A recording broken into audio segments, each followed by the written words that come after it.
Hello friends, simple harmonic motion के question मैंने आप लोगों को लास्ट वीडियो में बताए।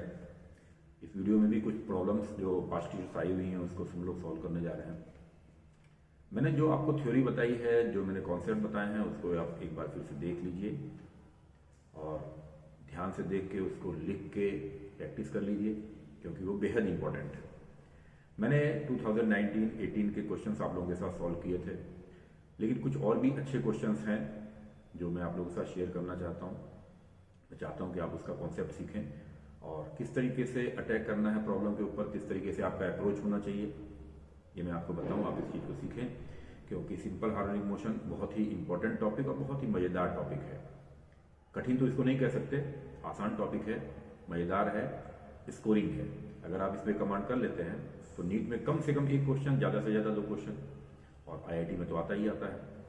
और सबसे मज़ेदार इसकी बात एक और भी है कि एसएचएम के कॉन्सेप्ट आपके वेव में भी यूज़ होते हैं, एसएचएम के कॉन्सेप्ट आपके ऑसिलेशन में यूज़ होंगे, एसएचएम के कॉन्सेप्ट आपके कहीं कहीं रेडियो एक्टिविटी वगैरह में भी यूज़ हो जाते हैं और आपके एसी वगैरह में भी यूज़ हो जाते हैं, क्योंकि इक्वेशन लगभग सेम रहती है।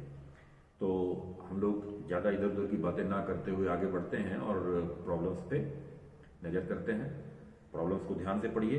आपके पास सबसे पहली प्रॉब्लम्स आने वाली है जो कि 2019 में आई हुई है, 2009 में आई हुई है, आईआईटी की प्रॉब्लम है ये। और आपका क्वेश्चन है, the x t graph of a particle undergoing simple harmonic motion is shown below. The acceleration of the particle at t is equal to 4/3 is. यानी क्वेश्चन में आपको एक ग्राफ दिया हुआ है, ग्राफ से आपको पता लग रहा है कि आपका जो पार्टिकल एसएचएम कर रहा है उसका एम्पलीट्यूड कितना है। एम्पलीट्यूड 1 सेंटीमीटर है, यानी ए इज इक्वल टू आप 1 सेंटीमीटर मान सकते हैं। और टाइम पीरियड जो टी है वो आपका है 8 सेकेंड, क्योंकि आपको पता है कि एक पूरा ऑसिलेशन करने में जो समय लगता है, जो टाइम लगता है, that is called time period. तो टाइम पीरियड 8 सेकेंड है। और ये साइन कर्व है। क्या है ये? साइन कर्व, यानी साइनोसोडियल कर्व है, साइन थीटा की कर्व है। यानी कि इसका जो एसएचएम इक्वेशन हो जाएगी, एसएचएम इक्वेशन हो जाएगी x is equal to a sine omega into t हो जाएगी। और जहां ए क्या है, ये 1 सेंटीमीटर लिया जाएगा, इसको आप 1 सेंटीमीटर कर सकते हैं। तो अब आपकी इक्वेशन हो जाएगी x is equal to sine omega t. यानी अगर इसमें आप टाइम रखते जाएंगे, टी की वैल्यू रखते जाएंगे, तो आपको पार्टिकल की पोजीशन मिलती चली जाएगी। यानी कितने समय पर पार्टिकल कितने पोजीशन पे था, उसका एक्स कोऑर्डिनेट कितना था, वो आपको पता लगता जाएगा। और उसने पूछा है कि the acceleration of the particle at t is equal to 4/3। हमें पता है एक्सेलरेशन का जो फॉर्मूला है, एक्सेलरेशन इज इक्वल टू होता है minus omega square into x. ये हमारे एक्सेलरेशन का फॉर्मूला है। तो चूंकि हमें पता है टाइम पीरियड इसका 8 सेकेंड है, तो टाइम पीरियड से हम ओमेगा तो निकालेंगे। टाइम पीरियड आपका है t is equal to 8 second, और आपको पता है t इज इक्वल टू होता है 2 pi omega, and omega is equal to 2 pi 8। आपका omega is equal to 2 pi t, यानी 2 पाई 8 आ जाएगा, यानी कि π/4। ये आपके ओमेगा की वैल्यू आ जाएगी। और पोजीशन जो आएगी, ये पोजीशन आपको t is equal to 4/3 second की पोजीशन आपको चाहिए। तो आप सबसे पहले इस इक्वेशन में रखिए, इस इक्वेशन में आप रखिए x, यानी पोजीशन आप देखने जा रहे हैं t इज इक्वल टू 4/3। तो t इज इक्वल टू 4/3 पर पोजीशन कितनी आ जाएगी? पोजीशन आ जाएगी, मैं इधर सॉल्व कर रहा हूं, x is equal to sine omega की वैल्यू आ जाएगी 2 पाई/t, यानी 2 पाई 8, और टाइम आपको दिया है 4/3। आप देखेंगे 2 4 8 होता है, ये कट गया, यानी साइन π/3 की वैल्यू आ जाएगी आपकी साइन π/3 इज इक्वल टू √3/2। यानी आपको पोजीशन पता लग गया। यानी जब time t is equal to 4/3 second था, तब पार्टिकल की पोजीशन क्या थी। जब आपको पार्टिकल की पोजीशन पता लग गई कि पार्टिकल अपने मीन पोजीशन से कितना दूरी पे था, क्या उसका एक्स कोऑर्डिनेट था, तब आपके लिए एक्सेलरेशन निकालना बेहद आसान काम है। Acceleration is equal to minus omega square into x. तो अब आपका एक्सेलरेशन इस फार्मूले से आपका आ जाएगा, acceleration is equal to minus omega square x, यानी माइनस ओमेगा स्क्वायर की जगह आपने पाई बाई 4 का स्क्वायर रखा और एक्स की जगह रखा आपने √3/2।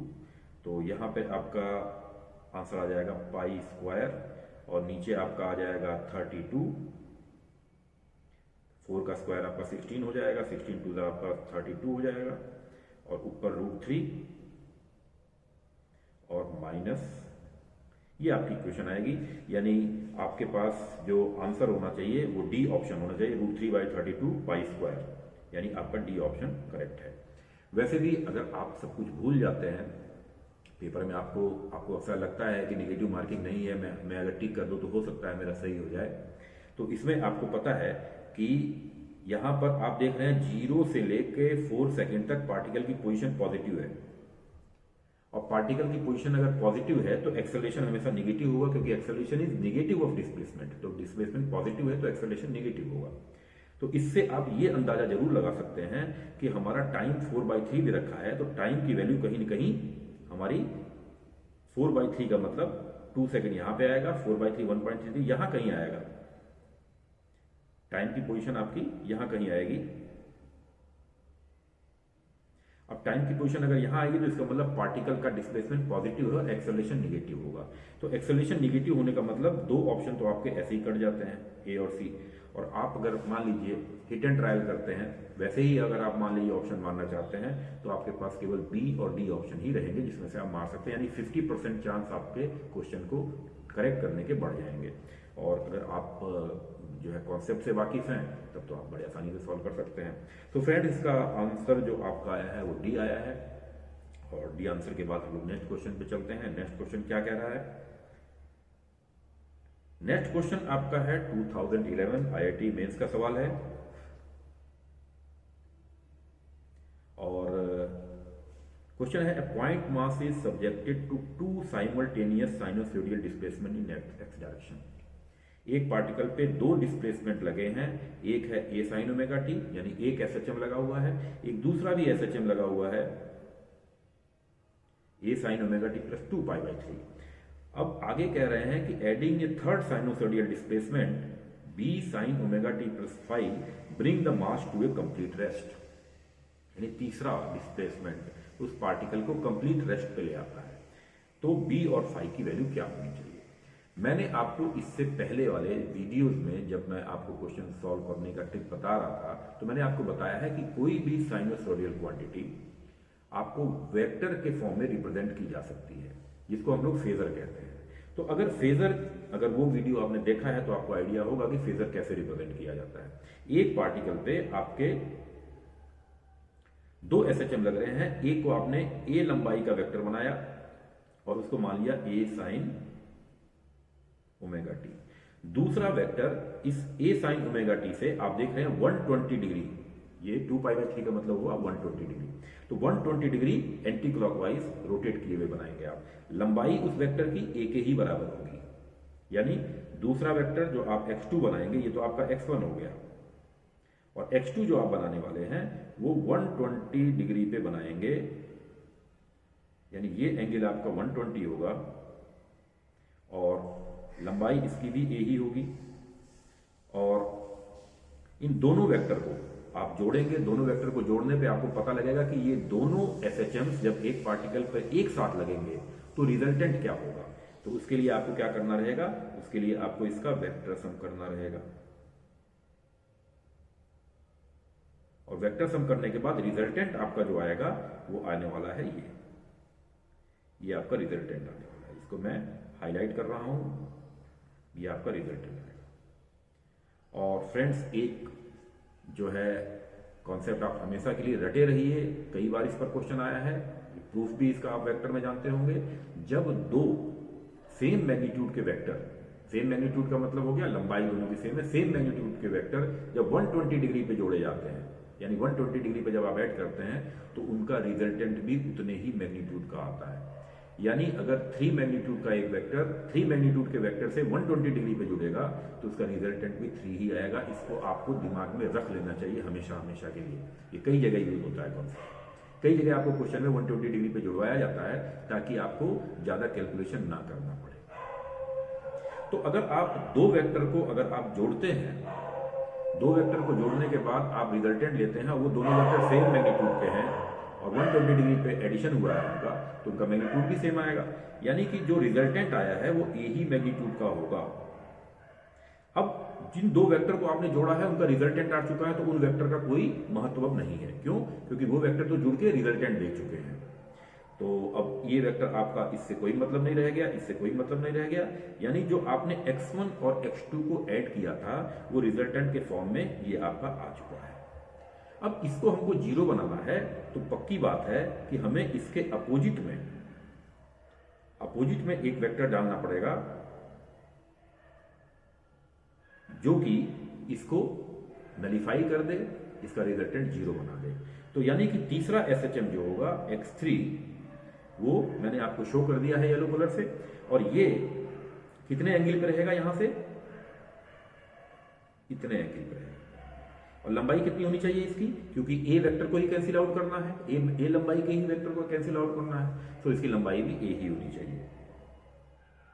और एंगल कितना होना चाहिए आप देख सकते हैं, ये आपका 60 है, क्योंकि सेम मैग्नीट्यूड का रिजल्टेंट बीच से गुजरेगा, तो ये आपका 60 है, और ये 180 प्लस 60 यानी पाई प्लस पाई बाई 3 यानी 4 पाई बाई 3।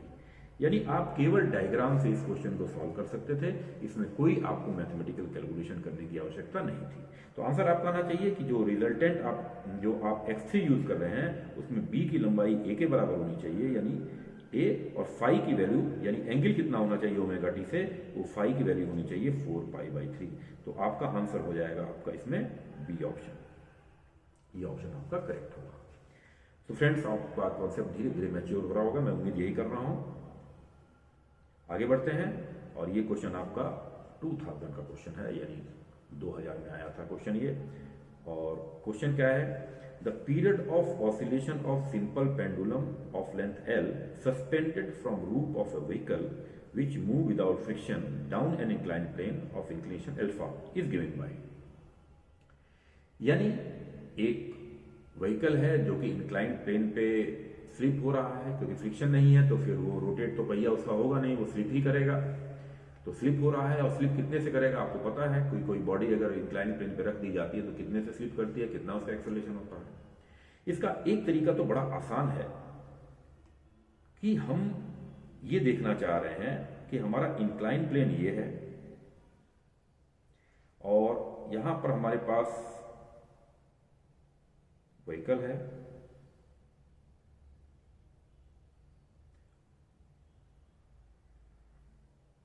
और इसमें पेंडुलम है, और पेंडुलम ऑसिलेशन कर रहा है, और ये एंगल आपका अल्फा है।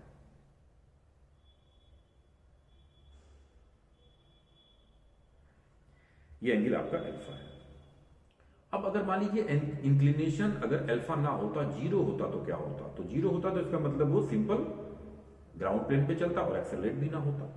मेरी बात को ध्यान से समझिए मैं क्या कहना चाह रहा हूं, कि इन्होंने क्वेश्चन दिया है कि एक व्हीकल जो है वो इंक्लाइन प्लेन पे आ रहा है और एक्सेलरेट होगा इंक्लाइन प्लेन पे, लेकिन अगर आपने अल्फा को जीरो कर दिया तब इंक्लाइन प्लेन पे नहीं, वो प्लेन पे आ जाएगा, यानी हॉरिजॉन्टल प्लेन पे आ जाएगा, और हॉरिजॉन्टल प्लेन पे आने के बाद वो एक्सेलरेट नहीं होगा। और तब हमें पता है कि अगर उसमें कोई पेंडुलम अगर मान लीजिए हम हैंग कर देते हैं तो उसका time period t is 2 pi under root L upon g आना चाहिए। इसका मतलब अगर इन चार ऑप्शंस जो आपको दिए हुए हैं, अगर इसमें आप अल्फा की वैल्यू अगर आप उसमें जीरो पुट कर देते हैं तो आपका t is 2 pi under root L upon g आ जाना चाहिए।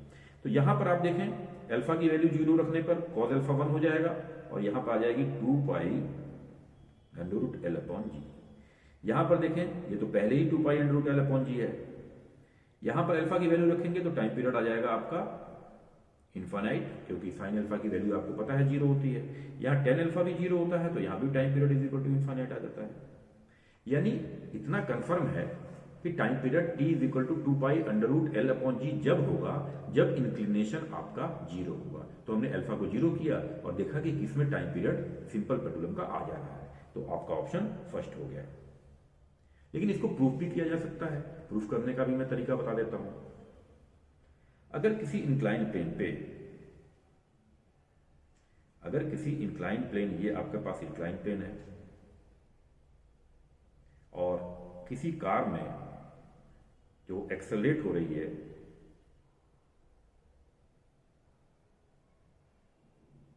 रूफ पे, अगर आप मान लीजिए एक पेंडुलम लटकाएंगे तो आपको पता है कि इस समय इस कार का एक्सेलरेशन कितना होगा। एक्सेलरेशन होगा जी साइन थीटा। वो मैं इस तरह से आपको बता देता हूं कि अगर कोई बॉडी किसी इंक्लाइन प्लेन पे रखी हुई है तो एक फोर्स इधर एम जी लगता है, और ये अल्फा के कारण एम जी कॉस अल्फा, और इधर लगता है एम जी साइन अल्फा। तो कोई बॉडी अगर स्मूथ इंक्लाइन प्लेन पे रखी हुई है तो वो कितने से एक्सेलरेट होकर नीचे आती है, जी साइन अल्फा से। तो इसका मतलब ये हो गया कि ये बॉडी जी साइन अल्फा से आएगी, और ये जो पेंडुलम है इसके ऊपर अपोजिट डायरेक्शन में एक सूडो फोर्स आप लगाएंगे, और सूडो फोर्स की वैल्यू होगी g m g sine alpha. और एक फोर्स और लगेगा जो कि जमीन की तरफ लगेगा, यानी ग्रेविटेशनल अट्रैक्शन लगेगा, वो लगेगा एम जी। इन दोनों फोर्स की वजह से जो आपका पेंडुलम है उसका इक्विलिब्रियम पोजीशन चेंज होने लगेगा। इक्विलिब्रियम पोजीशन जब चेंज होगा तो आपका जो पेंडुलम है वो ऐसे नहीं वर्टिकल नहीं रहेगा, बल्कि वो वर्टिकल से इंक्लाइन हो जाएगा। कैसे हो जाएगा इंक्लाइन, इसको भी देख लें। आपका पेंडुलम को मैं बता रहा हूं कैसे हो जाएगा आपका पेंडुलम। आपका पेंडुलम ऐसे हो जाएगा, एक फोर्स उस पर एम जी लग रही होगी और एक फोर्स लग रही होगी हॉरिजॉन्टल के पैरेलल, यानी कि जो आपका इंक्लाइन प्लेन है उसके पैरेलल लग रही होगी जी साइन अल्फा, और ये इसका मीन पोजीशन होगा। अब मीन पोजीशन से अगर आप, ये मीन पोजीशन का मतलब यहां पर आपका पेंडुलम जाके रुक जाएगा। अब अगर मीन पोजीशन से, यानी आप अगर मान लीजिए पेंडुलम आपका ये है और अगर एक्सेलरेशन नीचे की तरफ आ रहा है तो आपके पेंडुलम का मीन पोजीशन ऐसे हो जाएगा। अब ये अगर इंक्लाइन प्लेन पे आ रहा है, एक्सेलरेट हो रहा है, तो आपका मीन पोजीशन ये है, यानी इस पर वो टिक जाएगी। अब आप यहां से हल्का सा शिफ्ट करके अगर छोड़ेंगे तो ये ऑसिलेशन इस तरह से करेगा, ना कि इस तरीके से। ये इसका मीन पोजीशन होगा, मीन पोजीशन के बाद ये इसी डायरेक्शन में इस तरीके से एसएचएम करेगा। तो हमको देखना पड़ेगा कि इसका रिजल्टेंट फोर्स कितना है और रिजल्टेंट एक्सेलरेशन इसके ऊपर कितना आ रहा है। अब आपको पता है कि यहां पर अगर ये हॉरिजॉन्टल हम खींच लें तो ये एंगल भी अल्फा होगा, इसका मतलब यहां पे ये एंगल भी अल्फा होगा। नेट फोर्स इस बॉडी पे, बॉब पे कितना काम करेगी आप देखें। बॉब पे नेट फोर्स कितना काम करेगी, आपका नेट फोर्स हो जाएगा m g square plus m g sine alpha square plus 2 m g sine alpha, और बीच में आपका हो जाएगा कॉस एम जी, और एम जी साइन अल्फा में एंगल हो जाएगा 90 प्लस अल्फा। ये आपके एफ स्क्वायर की वैल्यू आएगी। यानी ये आप में मैंने कौन सा फार्मूला लगाया है, P square plus Q square plus 2pq cos alpha, ये फार्मूला मैंने इसमें यूज किया है दोनों में। तो इसमें इसको आप सब सॉल्व करेंगे तो आपके पास एफ स्क्वायर, मैं इसको इधर सॉल्व कर रहा हूं, F square is equal to आपका आ जाएगा m square g square cos square alpha. इसको सॉल्व कर सकते हैं ट्रिग्नोमेट्री से, और इसका मतलब एफ इज इक्वल टू आ जाएगा एम जी कॉस अल्फा, यानी force is equal to mass into acceleration, यानी एक्सेलरेशन अब जी नहीं रखा जाएगा, जी की जगह जी कॉस अल्फा रखा जाएगा। यानी आपका आंसर होगा ये फर्स्ट वाला, जिसको मैं पहले ही बता चुका हूं। नेक्स्ट, ये बहुत अच्छा सवाल था, इसको आप याद भी रख सकते हैं फार्मूले के तौर पे, क्योंकि आपको ये क्वेश्चन मिल सकता है। और वैसे मैंने दो तरीके आपको बता दिए, एक मैथमेटिकल है, इसको आप करके सॉल्व करके जरूर देख लीजिएगा। कारण ये है कि मैंने इसको फार्मूला लगा के छोड़ दिया है, क्योंकि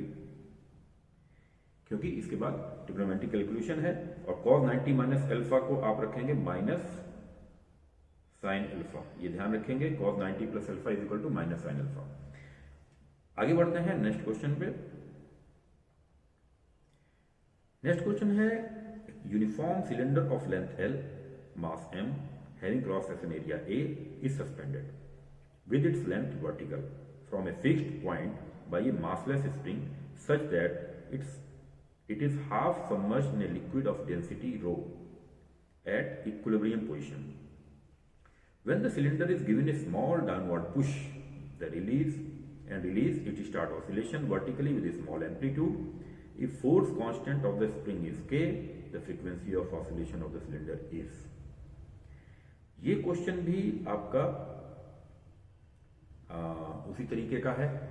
इसमें आप अगर ऑप्शन तलाशना चाहें तो ऑप्शन तो आप इसमें पिकअप कर सकते हैं कि अगर आप लिक्विड जो आपने यूज किया है उसकी डेंसिटी रो दे रखी है, अगर रो को 0 रख दें तो इसका मतलब ये हो जाएगा कि वो विस्कस फ्री लिक्विड में आपका एसएचएम कर रहा है, यानी time period T is equal to 2 pi √m/K या जो फ्रीक्वेंसी है 1/2 पाई √K/m आ जानी चाहिए।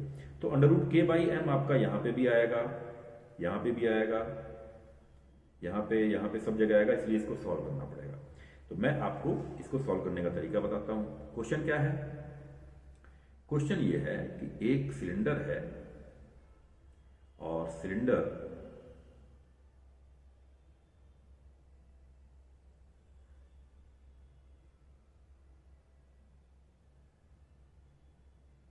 वर्टिकल लेंथ का K स्प्रिंग कांस्टेंट है और इसका क्रॉस सेक्शन एरिया जो है वो आपका यहाँ पे A है और लंबाई इसकी है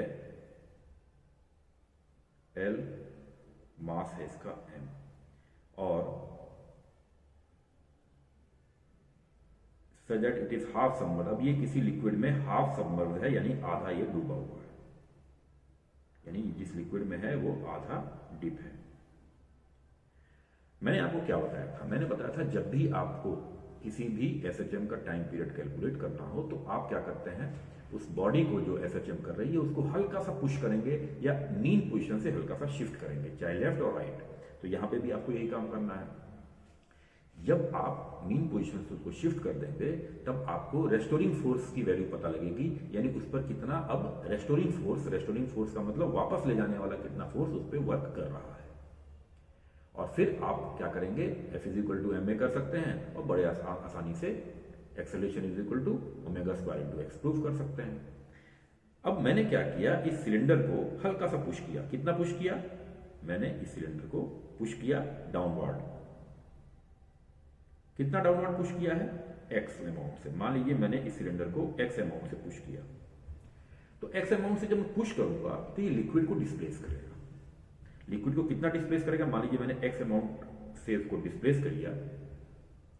तो आर्किमिडीज प्रिंसिपल क्या कहता है? आर्किमिडीज प्रिंसिपल ये कहता है कि जब भी किसी लिक्विड को, जब भी किसी बॉडी को किसी लिक्विड में डिप किया जाता है तो उस पर लगने वाला जो अपथ्रस्ट होता है उसके कारण हटाए गए लिक्विड के वेट के बराबर होता है। तो सबसे पहले तो आपको देखना है कि कितना लिक्विड हटा। जब हमने x डिस्प्लेस किया है तो लिक्विड कितना डिस्प्लेस हुआ है? तो लिक्विड डिस्प्लेस होगा वॉल्यूम के बराबर, यानी area into x is equal to liquid displaced.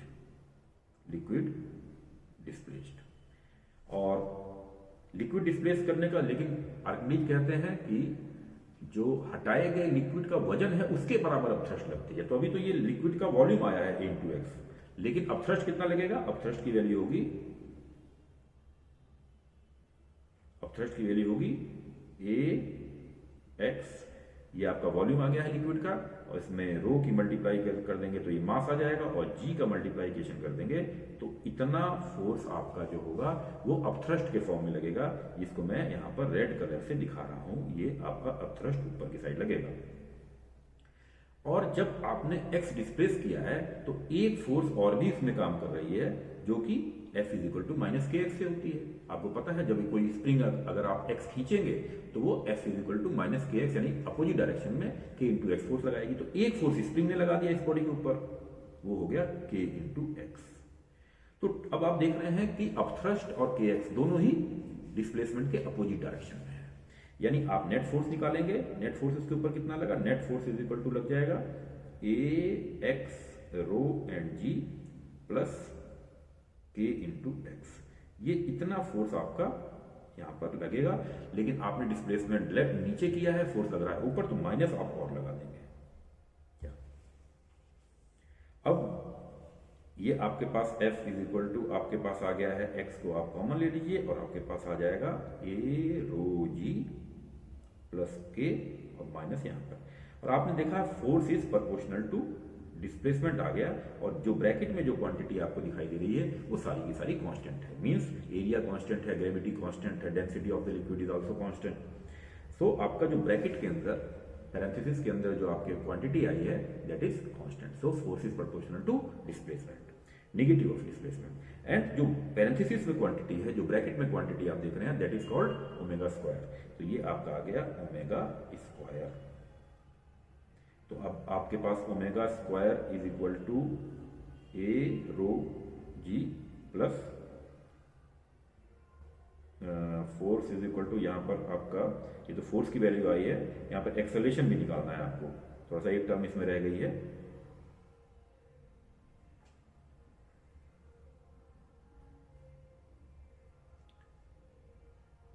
यहाँ पे आपके फोर्स की जो इक्वेशन आई है उसमें F is equal to mass into acceleration करेंगे। तो mass into acceleration is equal to minus a rho g plus k into x आएगा।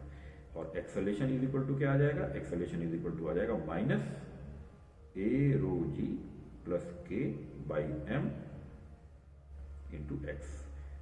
फर्दर आपने क्या देखा, फर्दर आपने देख लिया acceleration is proportional to negative of displacement, has the motion will be SHM. और जो आपके ब्रैकेट में जो क्वांटिटी आई है that will be omega square. तो ओमेगा स्क्वायर कितना आ गया है आपके पास, omega square is equal to आ गया है A rho g plus k by M.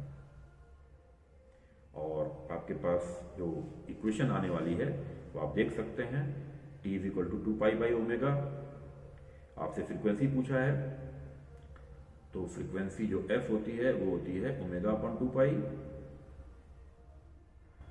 यानी 1 upon 2 pi under root A rho g plus k by M. यानी आपका जो ऑप्शन हो जाएगा वो आपका बी ऑप्शन हो जाएगा।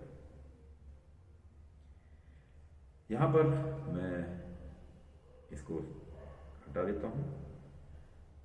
ध्यान रहे कि अगर आपको स्टिल अभी आपको लगता है कि इसमें हिट एंड ट्रायल करने की जरूरत है, आपको कॉन्सेप्ट नहीं मालूम है, तो आप क्या करेंगे, रो की वैल्यू को 0 रख देंगे।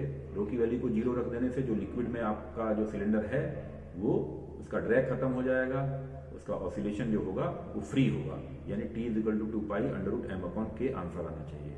और अगर लिक्विड बहुत ज़्यादा विस्कस रख देंगे, सपोज कर लिए आप जो है पिच में आप एसएचएम करवा रहे हैं, तो इसका मतलब उसका एसएचएम होगा ही नहीं। यानी आप 2 ट्रिक लगा सकते हैं इसमें। एक तो आपका रो अगर 0 कर देते हैं तो आपका ओमेगा आना चाहिए अंडर रूट के बाई एम, और अगर आप रो को इन्फिनिटी कर देते हैं तो आपका टाइम पीरियड भी इन्फिनिटी आना चाहिए। तो इस कॉन्सेप्ट से आप चल सकते हैं और इस कॉन्सेप्ट से आप हिट एंड ट्रायल से 1-2 ऑप्शन को एलिमिनेट कर सकते हैं। अदरवाइज प्रूफ मैंने आपको बता दिया है, प्रूफ आप इसका देख लें। आगे बढ़ते हैं। आपके पास क्वेश्चन है 1988 का, काफी पुराना क्वेश्चन है लेकिन अच्छा क्वेश्चन है, इसलिए मैंने इसको इसमें लिया है। क्वेश्चन है 2 bodies m and n of equal mass are suspended from 2 separate massless spring of spring constant k1 and k2। एक आपके पास स्प्रिंग है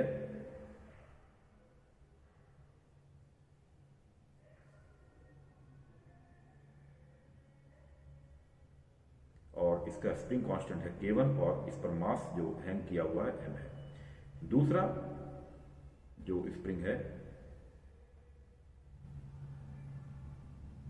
उस पर आपने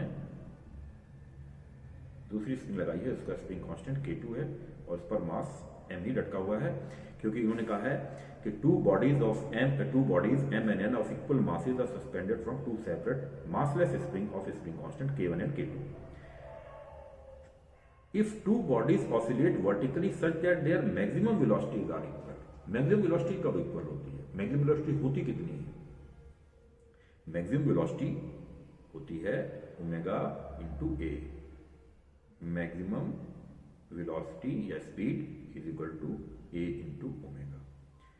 तो अगर मान लीजिए इसका एम्पलीट्यूड a1 है और इसकी फ्रीक्वेंसी एंगुलर फ्रीक्वेंसी ओमेगा 1 है तो और इसका एम्पलीट्यूड A2 है और एंगुलर फ्रीक्वेंसी ओमेगा 2 है, तो ये मैक्सिमम वेलोसिटी हुई और ये आपस में बराबर होनी चाहिए, यानी A1 omega 1 should be equal to A2 omega 2 होना चाहिए, यानी A1 अपॉन A2 कितना होना चाहिए, ओमेगा 2 बाई ओमेगा 1 होना चाहिए। और ओमेगा कितना होता है, ओमेगा इज इक्वल टू होता है omega is equal to 2 pi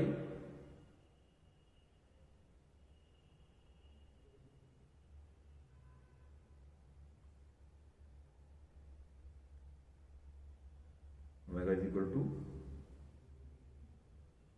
under root K1 by M, क्योंकि आपने ओमेगा 2 का लिया है तो K2 लेंगे और यहां पर आपने ओमेगा 1 लिया है तो अंडर रूट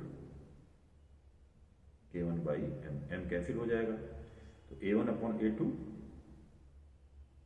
इक्वल टू आ जाएगा under root of K2 by K1 और आपका ये फॉर्मूला और ये क्वेश्चन भी सॉल्व हो जाएगा।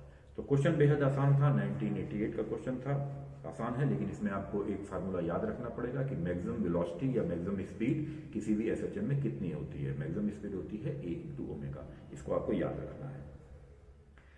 आगे चलते हैं फ्रेंड्स अपने नेक्स्ट क्वेश्चन की तरफ। ये आपका क्वेश्चन आया है 1987 में। A particle execute SHM with frequency f, the frequency with which kinetic energy oscillates। ये क्वेश्चन नीट के लिए बहुत अच्छा क्वेश्चन है, क्योंकि इसमें आपको ध्यान रखना है, इसमें कोई सॉल्व वगैरह नहीं करना है।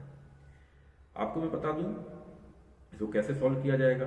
मान लीजिए आप इक्वेशन लिखते हैं एसएचएम की, तो x is equal to a sine omega t करते हैं, और साइन ओमेगा टी का ग्राफ कैसे बनता है आपको पता है, ये साइन ओमेगा टी का ग्राफ। अब अगर मान लीजिए वेलोसिटी निकालते हैं तो आपको डिफरेंशिएट करना पड़ेगा, और डिफरेंशिएट करेंगे तो आपका आ जाएगा a omega cos omega T, ये वेलोसिटी आ गई। और वेलोसिटी का ग्राफ कैसे बनेगा, वेलोसिटी का ग्राफ कॉस का बनेगा और कॉस का ग्राफ होगा इस तरीके से।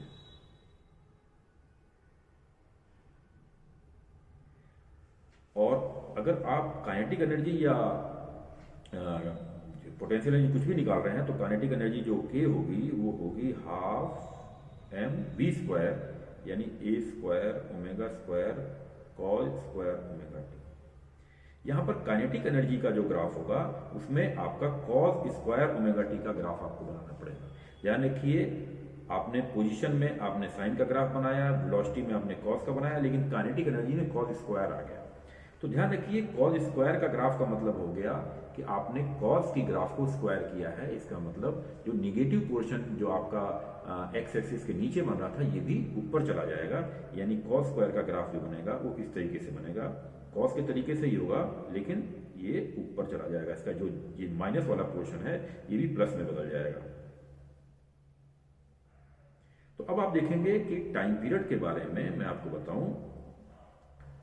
टाइम पीरियड होता है एक पूरे ऑसिलेशन, इसको आप कहते हैं टाइम पीरियड, यानी जितना टाइम इसमें लगेगा उसको आप कहेंगे टाइम पीरियड, यानी एक पूरे चक्कर काटने में जितना समय लगता है उसको टाइम पीरियड कहते हैं। और यहां पर पूरा चक्कर काटने में कितना समय लगा है, यहां पर पूरा चक्कर काटने में आप देखेंगे कॉस स्क्वायर के ग्राफ में आधा समय लगा है। ये यहां से शुरू हुआ और ठीक अपनी पुरानी पोजीशन पे आ गया, फिर एक चक्कर ये मारा उसने, पुरानी पोजीशन पे आ गया। तो आप देख रहे हैं जितने टाइम में वेलोसिटी या पोजीशन एक राउंड ले रहे थे उतने देर में ये 2 राउंड ले रहा है, यानी काइनेटिक एनर्जी में कॉस स्क्वायर का ग्राफ है और निगेटिव पोर्शन भी ऊपर जाने के कारण यानी पॉजिटिव हो जाने के कारण इसका जो है साइकिल डबल हो जा रहा है, यानी कि जितनी देर में आपका वेलोसिटी एक चक्कर काटेगा उतनी देर में काइनेटिक एनर्जी आपका 2 राउंड ले रही है। तो इसलिए इसका अगर फ्रिक्वेंसी f है तो आपको इसकी फ्रिक्वेंसी हो जाएगी 2f। ये आप याद भी रख सकते हैं और ये आप सीख भी सकते हैं कॉन्सेप्ट। मैं आपको अगर इसमें कोई डाउट है तो मैं इसको दोबारा भी बता सकता हूं, दोनों ग्राफ मैं अलग से भी बता देता हूं जैसे आपको बताएं। अगर मान लीजिए आपके पास साइन का ग्राफ बना हुआ है, ये प्लस है, ये माइनस, ये प्लस, ये माइनस, तो साइन स्क्वायर का जो ग्राफ बनेगा वो इस तरीके का होगा। तो आप देखेंगे ये प्लस, ये भी प्लस, तो आप देखेंगे कि साइन के ग्राफ में, ये साइन का ग्राफ है साइन थीटा, ये साइन स्क्वायर थीटा। तो साइन के ग्राफ में आप देख रहे हैं कि एक राउंड माना जाता है, यानी कि 1 टर्न कितने देर में माना जाएगा, 1 टर्न माना जाएगा। यहां से यहां तक 1 चक्कर माना जाएगा और यहां पर 1 चक्कर ये यहीं पे पूरा हो गया। ये पहला टर्न हुआ और ये दूसरा चक्कर हो गया। यानी जितने देर में साइन थीटा का कर्व 1 चक्कर मारता है उतने में साइन स्क्वायर थीटा का जो ग्राफ होता है वो 2 चक्कर मारता है। यानी हमेशा ध्यान रखेंगे, अगर साइन ओमेगा टी की फ्रीक्वेंसी एफ है तो साइन स्क्वायर ओमेगा टी की फ्रीक्वेंसी उसकी डबल होगी, यानी 2f होगी। तो आप इसमें इसको याद भी रख सकते हैं और ग्राफ बना के सीख भी सकते हैं। तो फ्रेंड्स, ये क्वेश्चन आपका था 1987 का, जो कि सॉल्व हो चुका है। आगे बढ़ते हैं। ये क्वेश्चन आपका 1993 का क्वेश्चन है और बहुत अच्छा सवाल है। इसको आप जरूर एक बार अपने से प्रैक्टिस कर लें करके, क्योंकि ये पार्ट्स में भी पूछा जा सकता है। मुझे अपने पॉइंट ऑफ व्यू से बहुत अच्छा सवाल लगा है ये। क्वेश्चन है कि one end of a long metallic wire of length L is tied to a ceiling. एक आपका सीलिंग से यानी छत से आपका एक वायर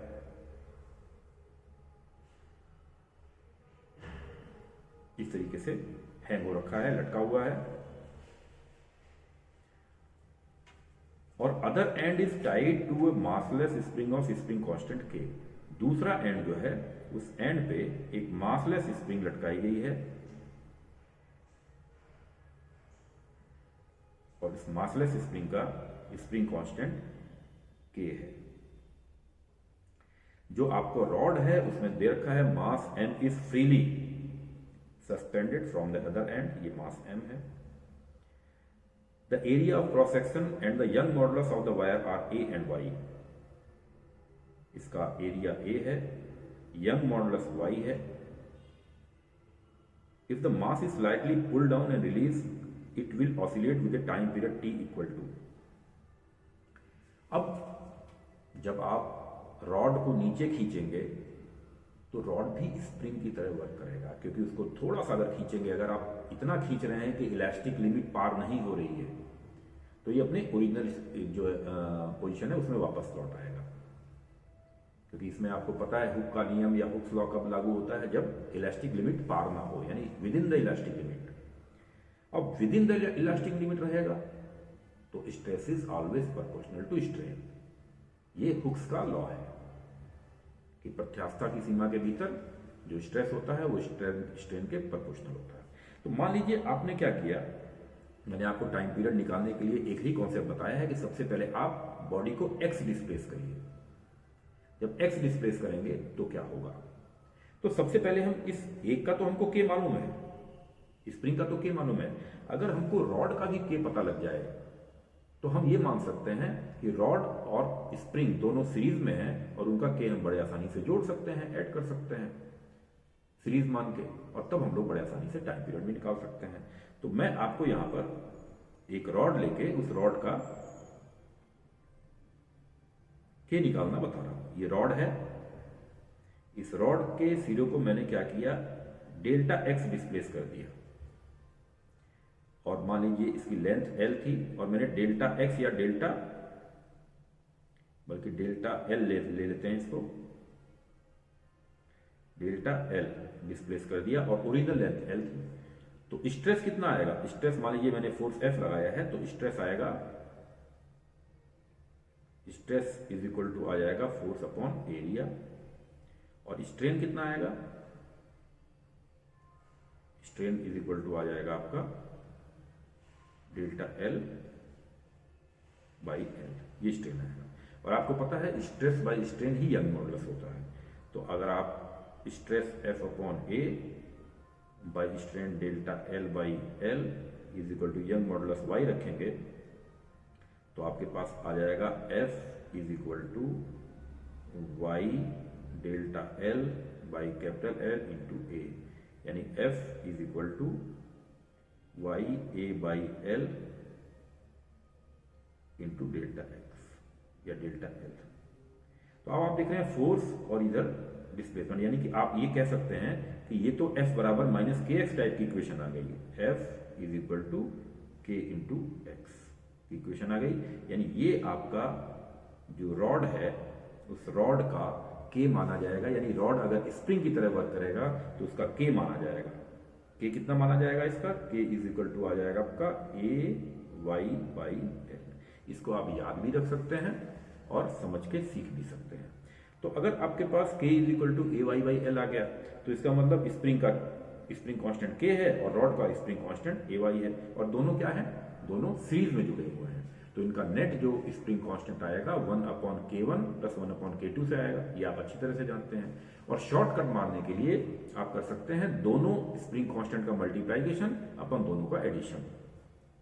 तो अब आपका नेट के जो आएगा, नेट के इज इक्वल टू दोनों का मल्टीप्लिकेशन, यानी K into A Y by L upon K plus A Y by L, ये आपका K आ जाएगा। और आपसे पूछा क्या है? Time period. तो time period T is equal to 2 pi under root M upon K आपका आ चुका है K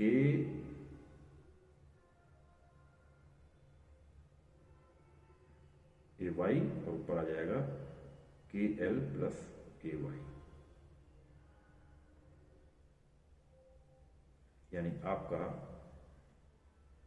फार्मूला प्रूफ हो चुका है और ऑप्शन आप मारेंगे बी। क्वेश्चन बहुत अच्छा था। इस क्वेश्चन में एक कॉन्सेप्ट आपको ये मिला है कि रॉड को अगर लंबाई की डायरेक्शन में, लेंथ की डायरेक्शन में हल्का सा खींच के छोड़ दिया जाए तो उससे भी ऑसिलेशन होता है और उसका भी स्प्रिंग कांस्टेंट होता है और उसका भी टाइम पीरियड निकलता है। और मजेदार बात यह है कि उन्होंने रॉड के लिए ही नहीं केवल निकाला है, अगर आपको केवल रॉड दिया जाता, स्प्रिंग ना दिया जाता तो आप कैसे करते? और इन्होंने स्प्रिंग भी दिया है, रॉड भी दिया है, दोनों को सीरीज में दिया है, यानी दो कॉन्सेप्ट आप सीखते हैं, एक इलेक्ट्रिसिटी का भी और एक स्प्रिंग कांस्टेंट टाइम पीरियड का भी। तो ये बहुत अच्छा सवाल है मेरी नजर में, आप लोग इसको जरूर करना सीख लें। आगे बढ़ते हैं। क्वेश्चन है wooden block perform SHM on A frictionless surface with frequency new not. The block carries a charge plus Q on its surface. If now uniform electric field E is switched on, then the SHM of the block will be। अब मैं आपको एक question पूछता हूं। मेरे पास एक horizontal surface पे एक मास रखा हुआ है m, और इसको मैं ऑसिलेशन करवा रहा हूं, तो इसका टाइम पीरियड कितना होगा? इसका टाइम पीरियड होगा T is equal to 2 pi under root M by के।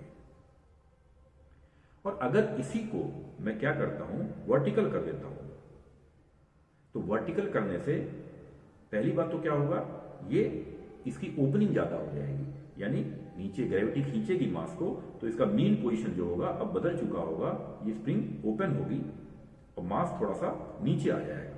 अब इसका इक्विलिब्रियम पोजीशन थोड़ा सा शिफ्ट हो जाएगा, लेकिन अभी भी time period T is equal to 2 pi under root M by K ही होगा।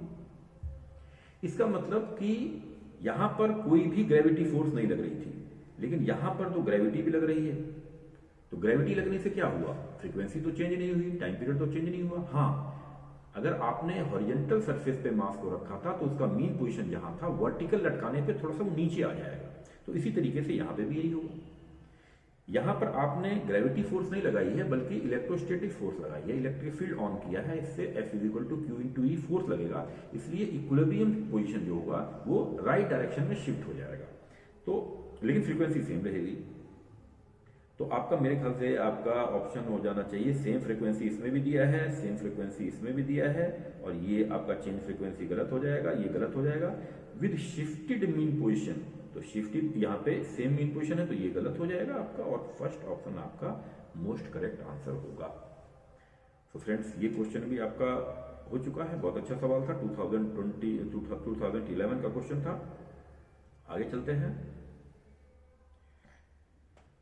आगे क्वेश्चन 2016 मेंस का क्वेश्चन है, a particle perform simple harmonic motion with amplitude A, it speed is tripled at the instant that it is at the distance of 2/3a from the equilibrium position, the new amplitude of the motion is.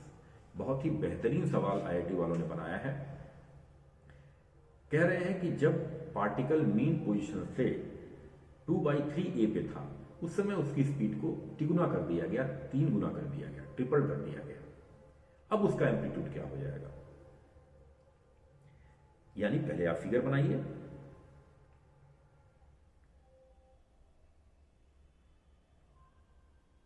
Figure में आपने spring बनाने की आवश्यकता नहीं है, तो spring को हटा दीजिए। आपने ये एसएचएम करवाया है बॉडी को, और बॉडी का एम्पलीट्यूड ए है,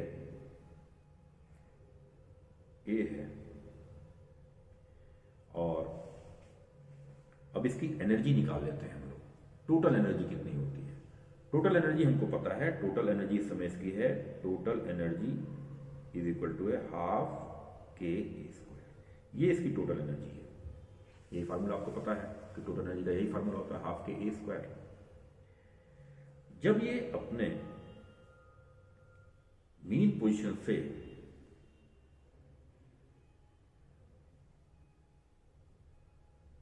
टू बाई थ्री ए पर था, यानी यहां पर अब ये 2/3a पर था, यानी यहां से जब गुजर रहा था उस समय इसकी पोटेंशियल एनर्जी कितनी थी और काइनेटिक एनर्जी, टोटल एनर्जी तो इतनी थी, लेकिन इसकी पोटेंशियल एनर्जी कितनी थी? पोटेंशियल भी आप निकाल सकते हैं, पोटेंशियल होता है ½ k²। तो यहां पर आपने क्या कर दिया, potential energy is equal to total energy ½ k² minus ½ kx², x है यहां पर 2/3 इंटू a का होल स्क्वायर। तो आपका जो पोटेंशियल एनर्जी इस पोजिशन पे आएगी वो आएगी ½ k² और 1 माइनस 4/9 यानी 5/9 इंटू ½ k²। ये आपकी पोटेंशियल एनर्जी आएगी। काइनेटिक एनर्जी ये भी निकाल लेते हैं। काइनेटिक एनर्जी कितनी आएगी? काइनेटिक एनर्जी आएगी आपकी टोटल एनर्जी, टोटल एनर्जी में से आपने यहां पर पोटेंशियल एनर्जी को घटाया हुआ है, यहां पर पोटेंशियल एनर्जी आपका ये टोटल एनर्जी है, और यहां पर आपका ½ k² यानी x², ये आपने पोटेंशियल एनर्जी घटाया है, ये पोटेंशियल एनर्जी है, तो ये आपका आया है यहां पर काइनेटिक एनर्जी। ये ध्यान देंगे कि काइनेटिक एनर्जी निकालने के लिए आपने पोटेंशियल एनर्जी को घटाया, पोटेंशियल एनर्जी का फॉर्मूला होता है ½ kx² और टोटल एनर्जी है ½ k²। तो काइनेटिक निकालने के लिए टोटल एनर्जी में से आपने पोटेंशियल एनर्जी घटा दिया, तो यानी ये आपके काइनेटिक एनर्जी की वैल्यू आ गई, ये काइनेटिक एनर्जी की वैल्यू आ गई। काइनेटिक एनर्जी में आपको पता है ½ mv² होता है, और अगर v को डबल किया जाए तो काइनेटिक एनर्जी 4 टाइम्स हो जाती है, क्योंकि v का स्क्वायर करेंगे तो हम लोग 4 टाइम्स हो जाएगी। अगर v को हम 3 गुना कर दें तो काइनेटिक एनर्जी 9 गुना हो जाएगी, और अगर v को हम 4 गुना कर दें, 4 टाइम्स कर दें, तो काइनेटिक एनर्जी 16 टाइम्स हो जाएगी। ये आपको पता होना चाहिए। तो यहां पर जिस पोजीशन की बात हो रही है, यहां पर जो पोटेंशियल एनर्जी थी वो थी ½ kx² यानी 4/9a², ये थी आपकी potential energy u। Kinetic energy आपकी थी ½ k², ये काइनेटिक एनर्जी थी ½ k² इंटू 5/9। जब v को आपने ट्रिपल कर दिया तो काइनेटिक एनर्जी 9 टाइम्स ज्यादा हो गई, यानी जैसे ही यहां पर आपने वेलोसिटी को तिगुना किया तो पोटेंशियल तो उतनी ही रहेगी, ½ k² के बराबर है, ½ kx² के बराबर है, लेकिन जो काइनेटिक एनर्जी होगी वो वेलोसिटी के 3 गुना होने के कारण 9 टाइम्स बढ़ जाएगी। तो काइनेटिक एनर्जी आपकी ये थी, 9 गुना होने के बाद न्यू काइनेटिक एनर्जी आपकी हो जाएगी 9 इंटू 5/9 ½ k² यानी 5 इंटू ½ k²। ये आपकी न्यू काइनेटिक एनर्जी होगी। तो नई काइनेटिक एनर्जी तो हमको पता लग गई और पोटेंशियल एनर्जी हमें भी उस पोजीशन पे पता है। तो अब नई टोटल एनर्जी क्या होगी, तो आप कर सकते हैं न्यू टोटल एनर्जी, वो आपकी हो जाएगी पोटेंशियल एनर्जी। पोटेंशियल एनर्जी तो आपकी थी हाफ के ए स्क्वायर एंड 4/9 प्लस जो नई काइनेटिक एनर्जी आई है वो आई है हाफ के ए स्क्वायर इंटू 5/9, यानी ये आ चुकी है हाफ के ए स्क्वायर 4/9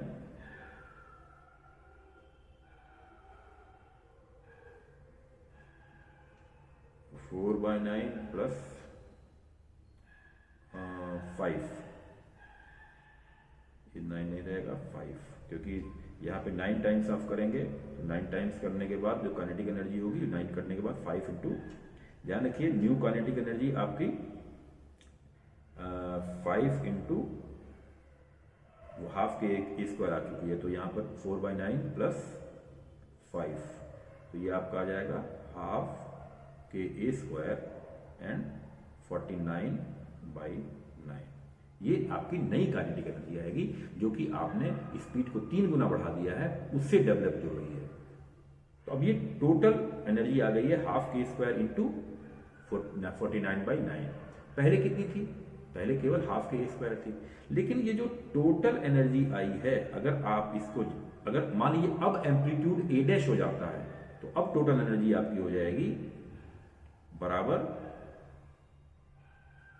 हाफ के ए डैश स्क्वायर, क्योंकि आपको पता है हाफ के ए स्क्वायर टोटल। अब न्यू एम्पलीट्यूड अगर ए डैश हो गया तो टोटल एनर्जी हो जाएगी हाफ के ए डैश स्क्वायर। अब हाफ के ए डैश स्क्वायर आपको पता लग गया, तो ये दोनों बराबर होने चाहिए, तो हाफ के से ये कैंसिल हो गया। अब दोनों तरफ अगर रूट लेंगे तो ए डैश आपका आ जाएगा 7/3 इंटू ए, और यही आपका आंसर होना चाहिए। तो 7/3 ए, यानी ऑप्शन नंबर डी होना चाहिए। तो फ्रेंड्स, इस तरीके से हम लोग आईआईटी में आए हुए क्वेश्चंस को सॉल्व किए, आपने कॉन्सेप्ट को देखा। इसमें जो भी कॉन्सेप्ट आपको अगर ऐसा लग रहा हो कि आप समझ नहीं पाए हैं तो कमेंट बॉक्स में बता सकते हैं, उसको दोबारा बता दिया जाएगा। अगर आपको कॉन्सेप्ट अच्छे लगे तो भी अच्छा कर सकते हैं, उसमें आप कमेंट बॉक्स में बता सकते हैं। इससे हम लोगों को एक साहस मिलेगा, एक उत्साहवर्धन होगा, जिससे हम आपको और अच्छी अच्छी प्रॉब्लम्स बता सकते हैं या बताएंगे। तो फ्रेंड्स, नेक्स्ट क्वेश्चंस हम लोग और भी लाएंगे और भी क्लियर करेंगे।